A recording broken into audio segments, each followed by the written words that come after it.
Good morning विद्यार्थियों, कैसे हो? आज हम 11th क्लास केमिस्ट्री में एटॉमिक स्ट्रक्चर वाले लेसन का अपन अध्ययन कर रहे थे। एटॉमिक स्ट्रक्चर, परमाणु संरचना। इसमें हमने इलेक्ट्रॉनिक विन्यास लिखना सीखा था, परमाणु के बारे में जानकारी प्राप्त की थी। इलेक्ट्रॉनिक विन्यास में हमने उदासीन परमाणु का इलेक्ट्रॉनिक विन्यास, कौन सा परमाणु? उदासीन परमाणु का इलेक्ट्रॉनिक विन्यास, धनायन का इलेक्ट्रॉनिक विन्यास और ऋणायन का इलेक्ट्रॉनिक विन्यास लिखना सीख लिया था। आज इसी को थोड़ा सा आगे बढ़ाते हैं और इलेक्ट्रॉनिक विन्यास का चक्रण कैसे दर्शाया जाता है, चक्रण दर्शाते हुए इलेक्ट्रॉनिक विन्यास पता कैसे करते हैं, ये सीखेंगे। दूसरा, इनमें अयुग्मित इलेक्ट्रॉन की संख्या कितनी होती है, इनके बारे में भी चर्चा करेंगे। तो ठीक है, स्टार्ट करते हैं अपन।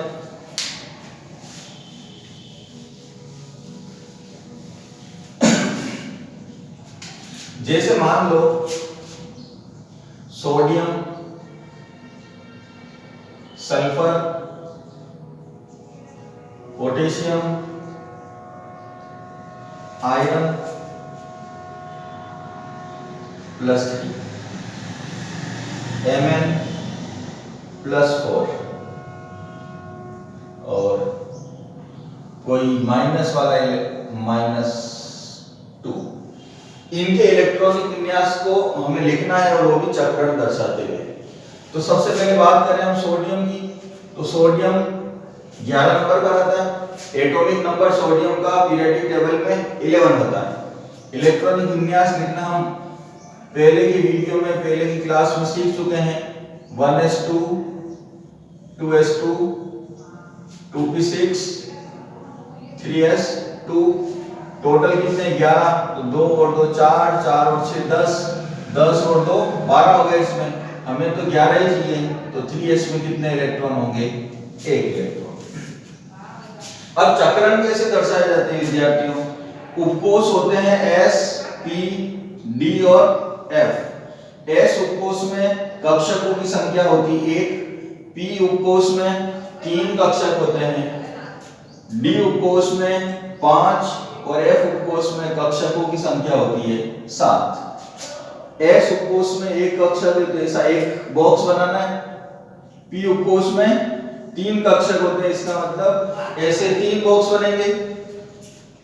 D उपकोष में 5 कक्षक होते हैं, 1 2 3 5 और F उपकोष में 7 कक्षक होते हैं, 1 2 3 4 5 7। इनका ध्यान रखना है। अब जैसे 1s है ये, तो 1s का मतलब S है और S में 1 कक्षक होता है, तो नीचे लिख देंगे 1s।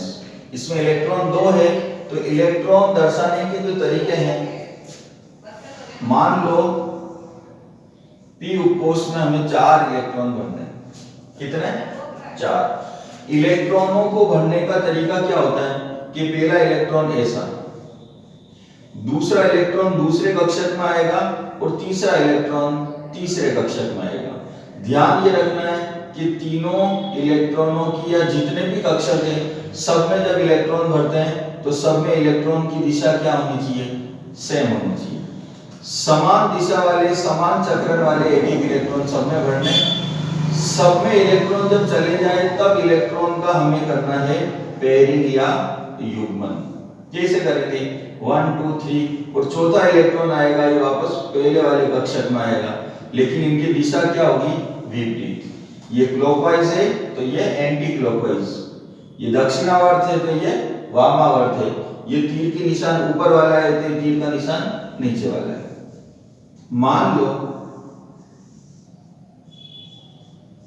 हमें इसमें 9 इलेक्ट्रॉन भरने हैं। डी के अंदर कितने इलेक्ट्रॉन? 9। तो पहला इलेक्ट्रॉन यहाँ आएगा, ये दूसरा, ये तीसरा, ये चौथा, ये पांचवा। इसके अलावा कोई और तरीका सही नहीं हो सकता। 5 के बाद जब छठा आएगा तो यहां से नहीं आएगा, छठा वापस यहीं, लेकिन दिशा विपरीत हो जाएगी। 6 7 8 और 9। इलेक्ट्रॉनों को भरने का तरीका ऐसा होता है।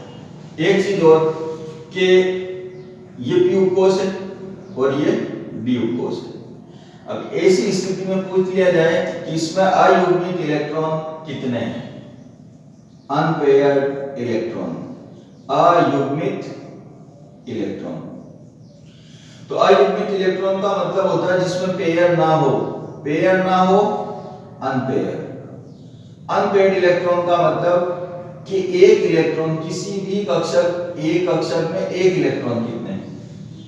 इसमें बात करें तो ये रहा एक कक्षक, इस एक कक्षक में कितने इलेक्ट्रॉन है विद्यार्थियों, 2। लेकिन 2 नहीं होने चाहिए। अगर 2 इलेक्ट्रॉन है इसका मतलब ये तो युग्म बन गया, और युग्म बनने का मतलब ये इलेक्ट्रॉन तो कौन से हो गए, युग्मित इलेक्ट्रॉन हो गए। लेकिन हमें क्या चाहिए, अयुग्मित।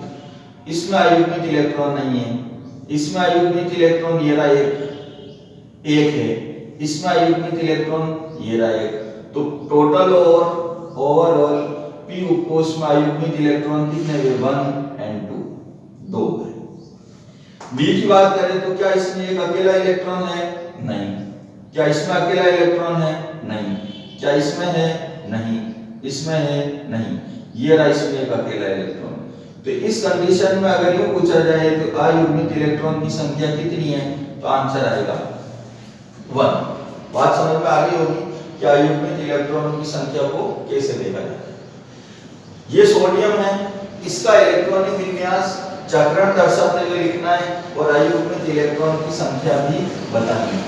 1s, s के अंदर एक कक्षक होता है, बना दिया। इलेक्ट्रॉन 2 है तो इसमें पहला इलेक्ट्रॉन ऊपर वाला क्लॉकवाइज दिशा में, क्योंकि इसमें कक्षक एक ही है तो दूसरा इलेक्ट्रॉन अपना आप इसी में आएगा। फिर 2s, 2s में भी 2 इलेक्ट्रॉन है, पहला ये दूसरा ये। फिर p है तो p में कक्षकों की संख्या होती है 3, ये 2p। 6 इलेक्ट्रॉन है, 1 2 3 4 5 and 6। फिर इलेक्ट्रॉन आया 3s में और s के अंदर कक्षक होते हैं 1, इसमें इलेक्ट्रॉन है एक ही। तो ये सोडियम का इलेक्ट्रॉनिक विन्यास हो गया, ये सोडियम का इलेक्ट्रॉनिक विन्यास चक्रण दर्शाते हुए हो गए। और इसमें अयुग्मित इलेक्ट्रॉन की संख्या की अगर बात करें, अनपेयर्ड इलेक्ट्रॉन की बात करें तो अयुग्मित इलेक्ट्रॉन इसमें है, देखो क्या इसमें एक अकेला इलेक्ट्रॉन है, नहीं। इसमें है, नहीं। इनमें है, नहीं। ये रहा है, तो अयुग्मित इलेक्ट्रॉन की संख्या हो गई 1। इसी तरीके से O-2 की बात करें तो 1s2 2s2 2p6। ऑक्सीजन में 8 होता है, 8 और 2 10 हो गए, 10 इलेक्ट्रॉन, 2 2 4 और 6 10। चक्रण की बात करें तो 1s 2s और 2p। इसमें 2 इलेक्ट्रॉन, इसमें भी 2, इसमें 6 है, 1 2 3 4 5 और 6। अयुग्मित इलेक्ट्रॉन की बात करें तो इसमें 0, इसमें 0 और इसमें भी 0। ओवरऑल अयुग्मित इलेक्ट्रॉन की संख्या इसमें हो गई 0। पोटेशियम आयरन और Mn, ये +3 और ये +4 का इलेक्ट्रॉनिक विन्यास देखिए, अपने आप ही लिखने की कोशिश करो।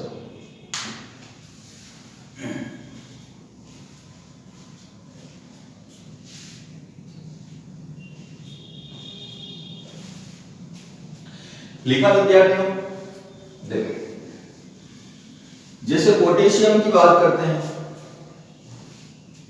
पोटेशियम 19 नंबर पे आता है।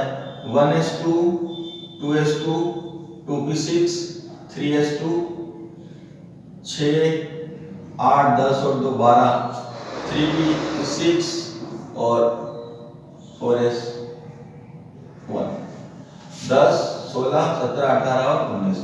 अब चक्रण जो दर्शाते हैं विद्यार्थियों, देखो 1s में 2 है, 2s में 2 है, 2p अपने आप ही सारे भरे हुए होते हैं। प्रश्न ये आ जाए कि बाह्यतम कोश का चक्रण दर्शाना है तो बाह्यतम कोश में कैसे, ये 1s, ये 2 है, ये 3 है और ये 4 है। तो जहां पर n का मान सबसे ज्यादा होता है वही बाह्यतम कोश होता है। n का मान सबसे ज्यादा इस उपकोश के लिए 4 ही आ रहा है, तो इससे पहले जब भी हम चक्रण दर्शाएंगे तो सब में अयुग्मित इलेक्ट्रॉन की संख्या क्या आएगी? 0 ही आएगी। 1s में 2 इलेक्ट्रॉन, 2s में 2 इलेक्ट्रॉन, 2p में 6 इलेक्ट्रॉन, 1 2 3 4 5 एंड 6। फिर 3s है तो 2 इलेक्ट्रॉन, फिर 3p है तो 6 इलेक्ट्रॉन, 1 2 3 4 5 एंड 6।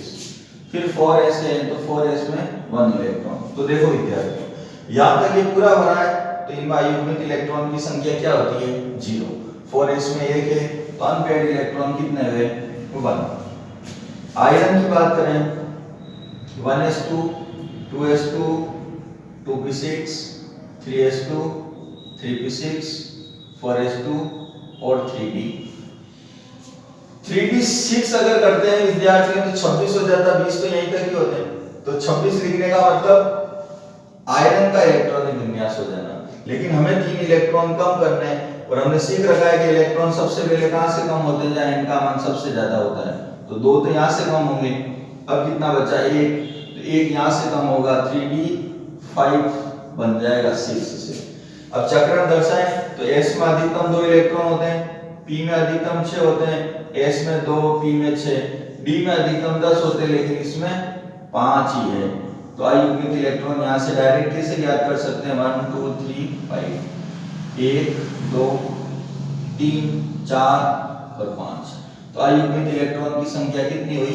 5। इससे पहले जैसे ये लिखते हुए आ रहा है, अपन जब लिखेंगे यहाँ तो सब में अयुग्मित इलेक्ट्रॉन की संख्या कितनी आएगी? 0 है तो 5 इसी में बच रही है। Mn की बात करें तो मैग्नीज 25 नंबर पे आता है।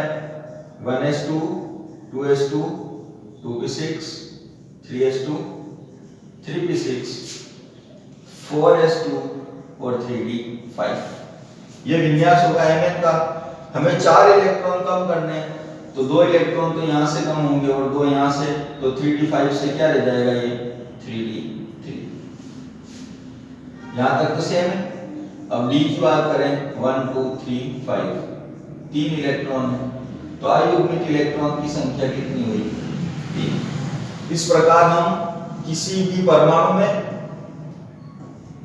किसी भी धनायन में या किसी भी ऋणायन में इलेक्ट्रॉनिक विन्यास लिख सकते हैं, उनका चक्रण दर्शा सकते हैं और उनमें अयुग्मित इलेक्ट्रॉनों की संख्या ज्ञात कर सकते हैं। आज के लिए इतना ही, धन्यवाद।